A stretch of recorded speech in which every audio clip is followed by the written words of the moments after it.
सम्मानित मुल्क के मालिकों, मैं बौद्ध भिक्षु सुमित रतन।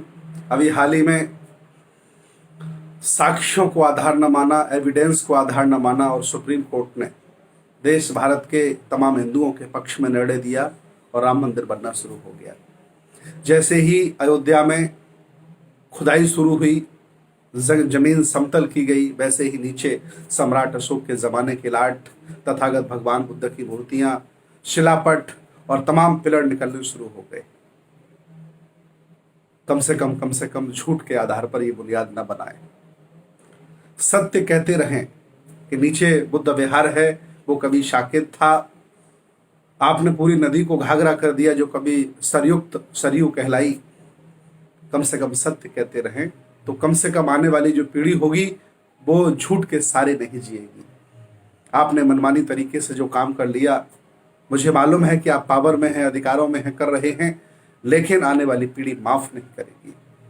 ये संप्रदाय बढ़ाने की जो महत्वाकांक्षा है आपकी, ये आने वाली पीढ़ी को झूठ के साथ जीने के लिए मजबूर करेगी। मैं पूरे देश से, दुनिया के लोगों से कहना चाहता हूं कि जो वहां पर पुरातत्व के माध्यम से अवशेष निकले हैं, उनकी निष्पक्ष जांच कराई जाए, उनका अन्वेषण कराया जाए, उनका शोध कराया जाए, तो समझ में आ जाएगा कि वो अयोध्या नहीं, साकेत हुआ था, साकेत हुआ करता था। वो बौद्धों की बहुत बड़ी नगरी हुआ करती थी, बुद्ध विहार हुआ करते थे, बौद्ध भिक्षु हुआ करते थे। लेकिन आपको इन साक्ष्यों से क्या लेना देना है? आप आस्था वाले लोग हैं। आपने जानबूझ करके लोगों की आस्था की भावनाओं को रखते हुए एक ऐतिहासिक मंदिर बनाने का निर्णय ले लिया। थोड़ा शर्म करिए। जो साक्ष्य निकले हैं उनका परीक्षण कराइए, निरीक्षण कराइए, अन्वेषण कराइए, पता चल जाएगा कि यहाँ पहले क्या था। मैं बहुत बहुत मंगल कामनाएं आप सभी लोगों के लिए करता हूँ कि आप लोग कम से कम इस सत्य बात को सुनने के लिए, जानने के लिए राजी हो गए। याद रखना, ये समय समय पर परीक्षण करते रहते हैं।